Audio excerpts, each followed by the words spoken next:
wave it. Even he know his girl didn't make a mistake. Every day that handle is born. Next year we gon' make sure we get you a cake. Can you describe your confidence level right now? To the roof. Unbelievable. MVP.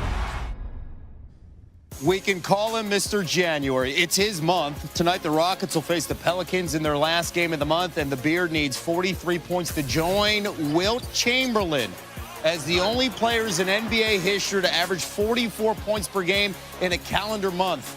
And with 573 points in January, the reigning MVP is just 27 points away from becoming the first player to score 600 points in a month since Michael Jordan in March of 1987. Before him, the last to do it was Kareem. And Harden has scored 35-plus in his last 10 games. In the last 40 seasons, the only player to do that for more than 10 straight games is Kobe in 2003. Enough about the stats and the conversation. Let's take a look at Harden's incredible run. Sound up. All-star, MVP, all-world player. Teams just don't know what to do with him right now. Basically, Mike D'Antoni is giving him the ball and saying, just do you. And he puts JaVale McGee on a poster. A 50-plus triple-double. Harden shoots for the win. He got it. He fell down.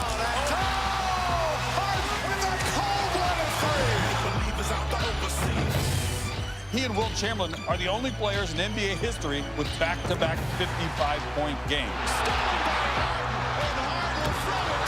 James Harden with 61 points. Make them bow down when they need us. The two top scorers in Madison Square Garden history for a visiting player was Kobe Bryant and James Harden. They rise to their feet. Harden pulls back from the elbow. The jumper good! 23 consecutive games with 30 or more points as the chance of MVP rained down.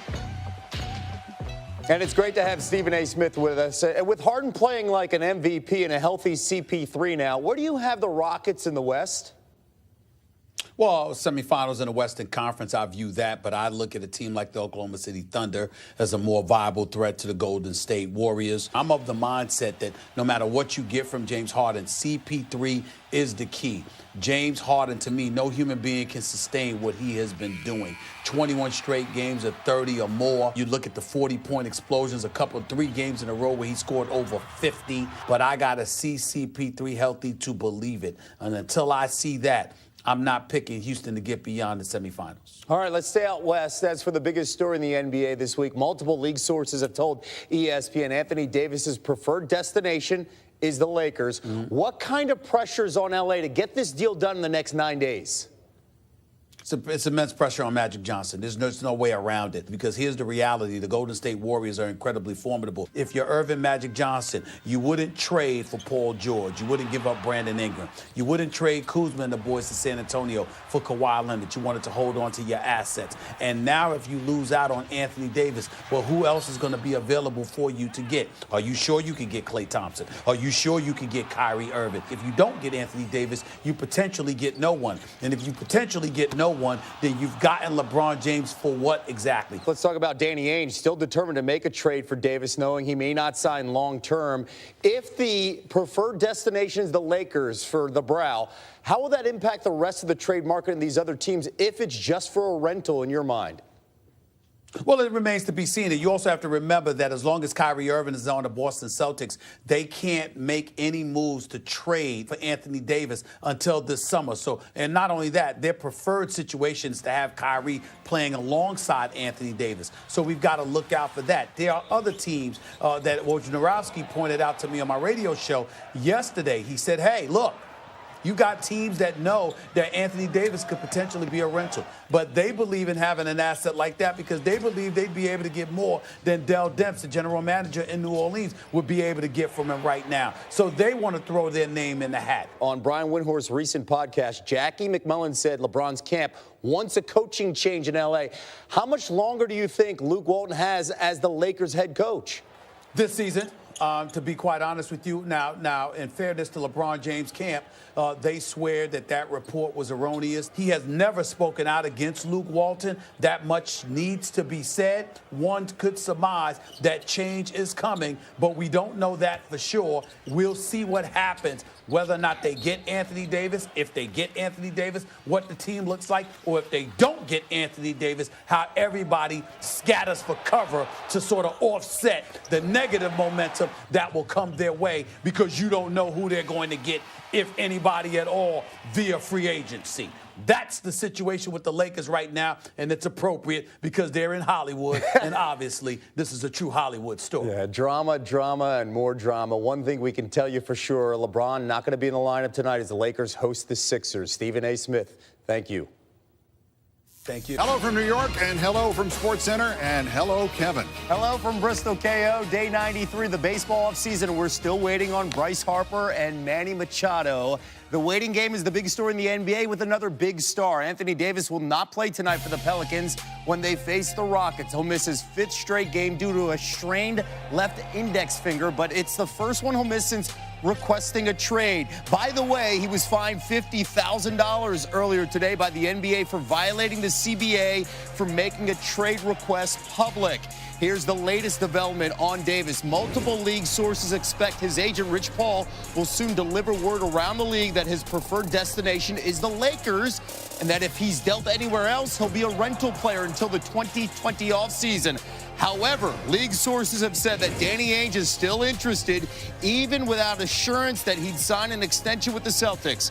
Boston's been calling for the past year or more on Davis, but wouldn't be able to make a deal until July. And several teams have told ESPN that they're weighing the prospects of making an offer for Davis in order to chase a championship this season.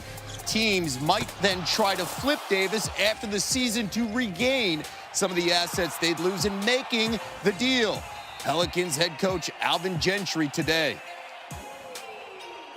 This is not the first time that this has happened. It's not the first time that it's happened in the last season. So it's not something that's brand new or unfamiliar to the league. And as I said, we understand, all of that, and we have to block that out.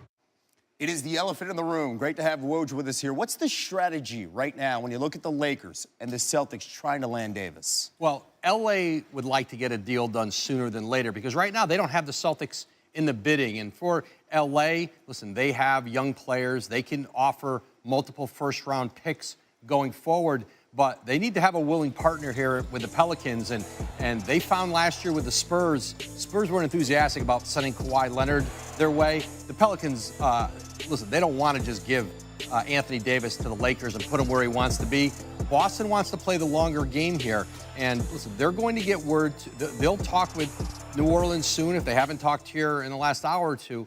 And let them know we want to be in this when the season's over. They can't do the trade now. They can't have Kyrie Irving and Davis on the roster together. They can't finalize a deal until July 1. But Boston will let New Orleans know that we are going to be aggressive. We're going to be able to give you everything you want for Anthony Davis. Hold off before the trade deadline. Okay, outside the Lakers and Celtics, how are teams around the league processing this trade request? Well, teams want to know where Anthony Davis's head is. And I think the sense around the league right now is the Lakers are his focus. And so I think the message is being sent to teams that if you trade for Anthony, he'll be a rental, that he'll leave in 2020. That's not deterring everybody.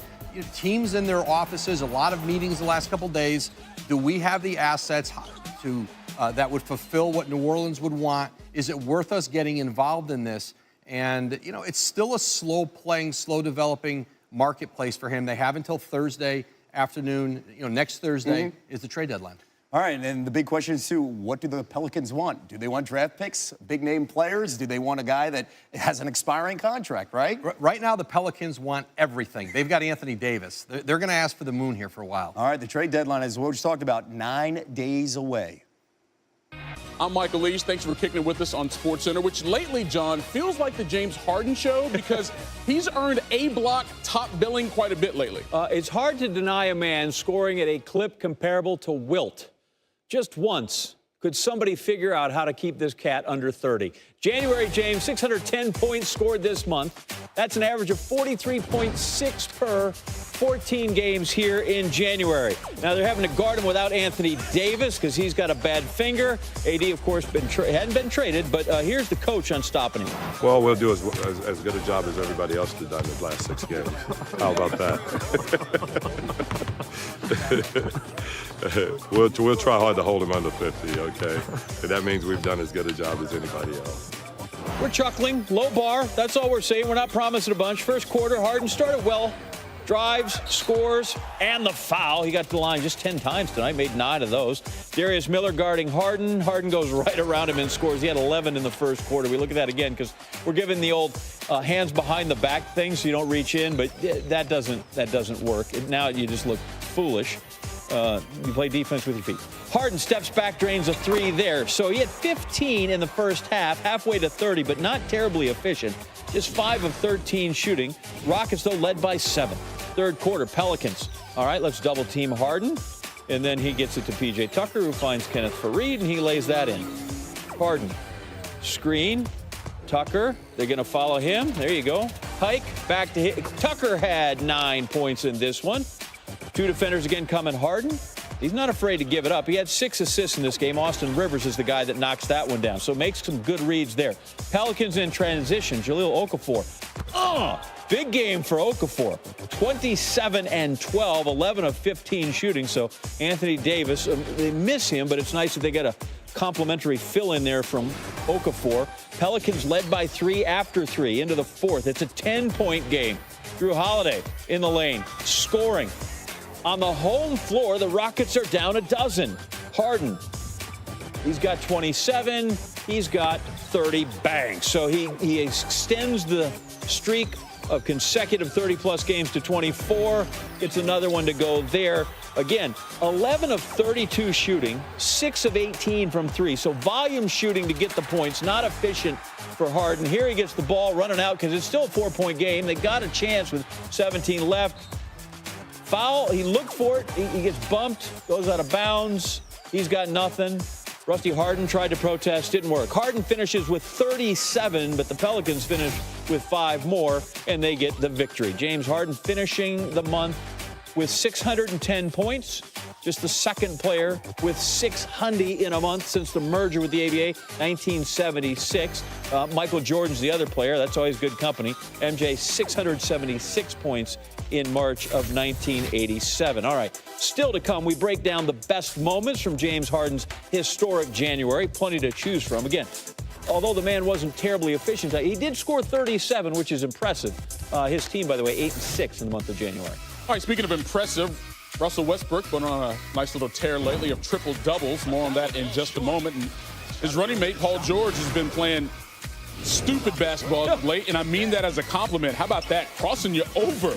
Elbow jumper pull-up. Thunder up early. More from PG-13. Jonathan Isaac, you can get some of this finger roll reverse style. We need to see that one more time. Ice Gervin, what's up? The legacy lives. 31 points on 11 of 16 shooting in the first half for Paul George. Career high for points in the first half. He finished the game with 37. And then there's Russ. Looking for a 4th straight game with a triple-double, which sounds like nothing considering he went twice, averaged that in a season. But how about that move right there? I mean, that's Euro step straight from South Bay area where he grew up there in Los Angeles. Hawthorne, running the Blacktops, then all the way to Westwood, UCLA, serving up dudes, including Jeremy Grant there on the alley-oop. Let's go to the third quarter. Russ, wide open. Bucket, his 4th straight triple-double. 23 points, 14 rebounds, and 14 assists. Go to the fourth quarter. The game got kind of tight, and the Thunder really had to rally in this one, and Dennis Schroeder was there to do it. That extends the lead to double digits. And then a transition, pull-up, bottoms. He had 18 in the fourth quarter, finished with 21 in the game, and the Thunder win it 126-117.